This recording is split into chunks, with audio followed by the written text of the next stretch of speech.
Am I the wrong one for naming my child the same name that Sil named hers just weeks earlier? My Sil has never liked me. She had always tried to one-up me. We were both pregnant at the same time. Her due date was 6 days after mine, but her girl came early, so she gave birth roughly 2 weeks before me. We had already announced our name because Mill wanted to make a blanket with baby's name in it. Sil said their name was a secret. Well, turns out they named their daughter the name we chose and announced. She thought she had won and I decided it wasn't worth arguing with her. I gave birth and we simply went ahead with our name choice. It's a generic name like Sarah or Anna, but it was also my mom's name, which is why we chose it. So technically Sil could have planned for this name all along, but I doubt it. Well, she's not happy at all that the two cousins now share a name. I told her tough luck, and why did she think we'd change our name? You know what I love most about this? Every year, watching the middle school drama happen, I tell my students over and over again, if you don't play, you can't lose. This might now be my go-to example of that precise philosophy. You didn't win, you didn't lose, you just weren't playing the same game because the game is stupid. Rock on. Not the wrong one. Edit. Woke up drowning in comments. And me without my snorkel. Just wanted to address something. No, this is not the only life advice I give my kids, and of course it doesn't apply to every situation. It's handy at times and helps put things in perspective, that's all. I'm a professional. Yo, don't worry. I got this. Smile. Got some messages about my book, too, which is harder to come by these days. PM me if you want a hard copy and we'll work something out. Edit. And amazingly, no, I haven't seen The Wire or War Games, but now I think I should. Might find some kindred spirits in there. Not the wrong one. You announced your name ahead of time and she didn't bring up anything until she gave birth, then expected you to change it? Really? Am I the wrong one for telling a guy with autism off because he wouldn't stop talking about something he knows nothing about? I, 29 years old female, am 3 years into my PhD. I have published many papers and been a co-author of even more. I've done field studies and teach at a uni. Basically, I know my field. I speak a few long and teach a group of people outside of work. We meet up once a week and talk in that language. We are all friends and it's very casual. Last week one person of the group asked if they could bring a mate, K, from work who's interested in the language too. She said that her mate is on the spectrum and that he might not know when to stop talking. I said bring him along and we'll see how he fits in. The actual lesson went well and I think we were all happy. Usually some people stick around for a bit after and we just have a few drinks. This is when it started. As it turns out, Kay is interested in my field of study. He asked me some questions and I was happy to answer, but then it started getting weird. He kept arguing with me and correcting me, telling me what I apparently misunderstood and so on. It was quite awkward and my other friends tried to gently let him know that he was probably out of line. He kept asking me about my opinion on studies and papers, but in an aggressive, almost questioning way. The last straw was when he told me that I misinterpreted the findings of a study that I was a co-author of. I was sick of it and said, listen buddy, I know you think that you know everything about this field, but if you had actually bothered to read who et al. Is, then you'd know that I wrote this freaking paper, so please just shut up. Not my proudest moment, I admit. But at this point he'd been trying to beat me for over 30 minutes. He left after that, but later messaged me that he'd informed my uni of my discriminatory behavior towards people with autism. Now I'm wondering if I went too far. Edit typo. Not the wrong one. Definitely not the wrong one. How can he have read the papers and said you misinterpreted the findings when you helped make the conclusions? Some people need a reality check. Also, out of curiosity, what subject was it? He left after that, but later messaged me that he'd informed my uni of my discriminatory behavior towards people with autism. LOL. Not the wrong one. He's using autism as a shield against his bad behavior. Wibta, if I refused to attend my cousin's wedding after she asked me to dye my ginger hair? Yes, I'm aware that my cousin posted here, and oh, the irony is I showed her this sub last year, but I really don't care if she sees this. Maybe it'll hammer the point home, and I doubt she will see it as they are currently on their pre-wedding honeymoon. Legit didn't even know those were a thing. So Amy is getting married. She has a blue and green and purple theme for the wedding. People are supposed to wear these colors, including the mo and the bridesmaids. What irked me about that post was that my hair is not flaming Merida red, maybe slightly more ginger. Link 1 in description, in low light. This whole thing is completely insane to me and I have no idea where it has come from. My hair, link 2 in description, 2, link 3 in description, 3, link 4 in description, is what I would describe as strawberry blonde, maybe ginger blonde. Those are actual pictures of my hair, not some poor stranger's Instagram. Things have been awkward from the start, with Amy demanding that everyone has to stick to this dress code or they will be barred by security at the damn door. She has also asked anyone with hair past their waist to cut it in a Facebook post, but it got no replies, and I can't think of anyone except me and maybe my sister with suo or long hair. My mom and dad are both way more ginger than me, and my sister, who is 8 months pregnant's hair is not much shorter than mine and is super ginger, and Amy never asked her to touch her hair. If anything, I got the adult hair gene.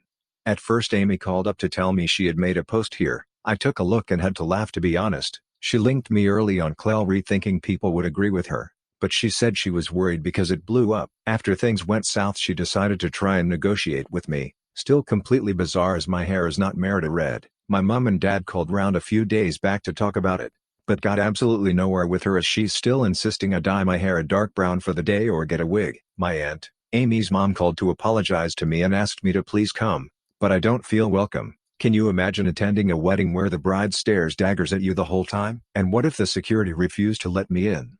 These link 5 in description, point 567, are extremely similar to the gowns the bridesmaids are going to wear. I've tired mine on and it absolutely does not clash at all. I brought and paid for my dress so I don't owe her anything, but our families are so upset that I'm dropping out. But if I go I have no choice except to dye my hair, as there never was a compromise or middle ground. It was dye it, buy a short brown bob wig, or don't come. She specified it has to be a short brown bob wig for some reason. Wibta if I just say F it and stay home. Edit also, to be fair, I dyed a small strand underneath to test how it washed out 4 weeks ago. It is still dark brown.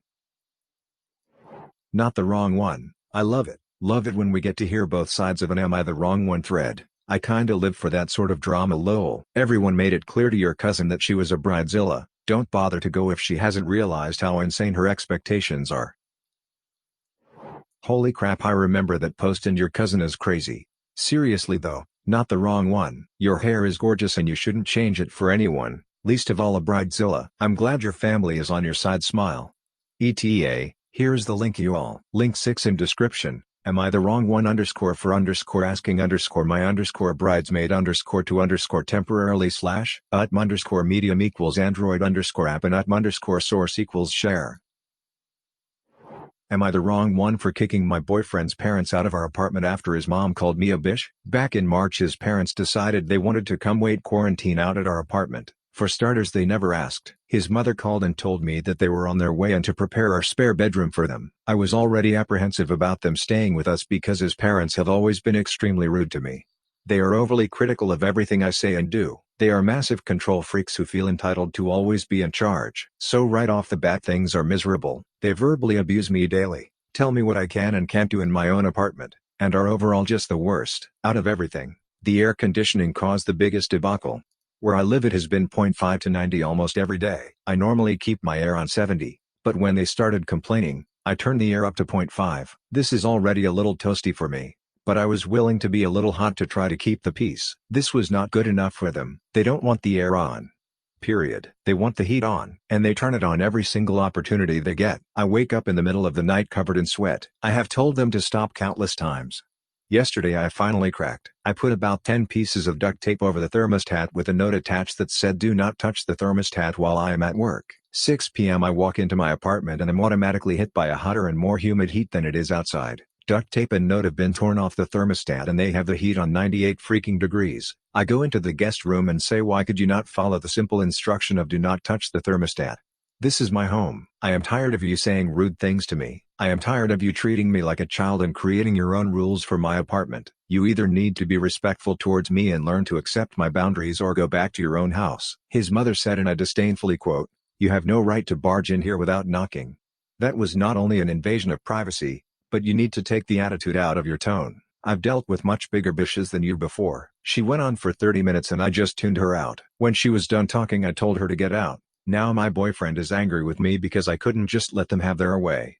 He wants me to call his mom and apologize, but I don't think I should have to. I may have been rude to her, but it was only because I have spent the past 2 months dealing with her abuse and trying to politely ask her to stop treating me that way. I got tired of politely asking someone to stop treating me like crap in my own home in which I was letting them live in for free. I also got tired of my boyfriend refusing to defend me and allowing her to say and do whatever she wanted. I am trying to understand their perspective, although it just doesn't seem reasonable to me.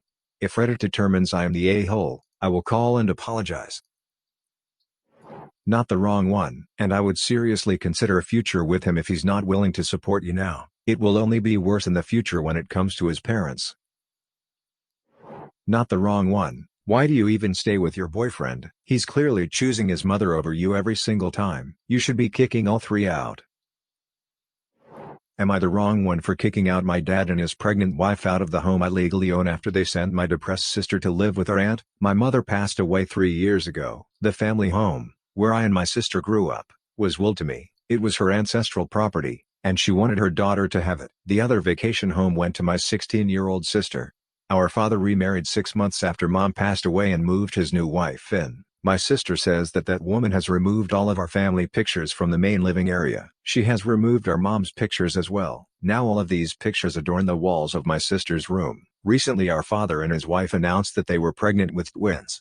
My sister didn't take it well. She's still not over Mom's death and had a breakdown after the announcement. The night of my sister's 16th birthday party, she brought a lot of friends over and the party went on till the next morning. My dad's wife, who was out with her father on vacation, returned the same morning and lost her cool when she saw the kids passed out on the living room. Our dad knew about the party, they just got home earlier than expected.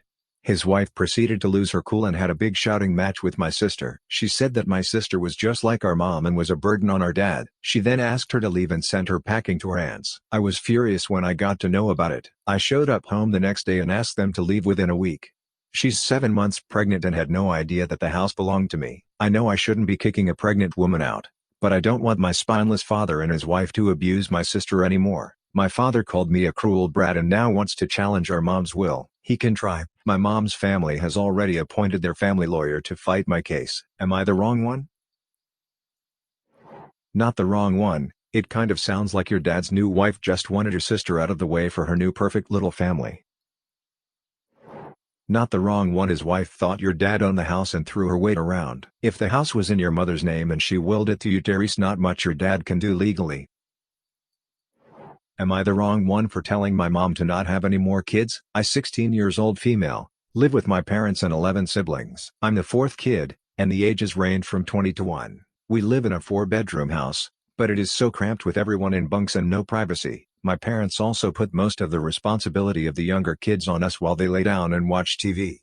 True, they can have their breaks, but they take them so often that I don't really get to be a teenager. Last night, after my mom told me to put J+A3 to bed, I told her to do it herself as I need to study. She said that it is my responsibility as an older child. I lost my temper and told her that she can't take care of her 12 kids as it is, and that she should give up her dream of 0.5 children because she's depriving the younger ones of a better life. Am I the wrong one? TLDR, my mom has 12 kids and wants 0.5, and I lost my temper and said that she shouldn't have any more because she can't take care of all of them as it is. Not the wrong one. Her dream is only doable with you and the other older kids acting as secondary parents. You need to put your foot down and refuse to take on that role. Maybe then, she will realize her dream is not only not doable, but is affecting the quality of life of the kids she already has. Not the wrong one. Your parents want 0.5 kids in a 4-bedroom house. What the F?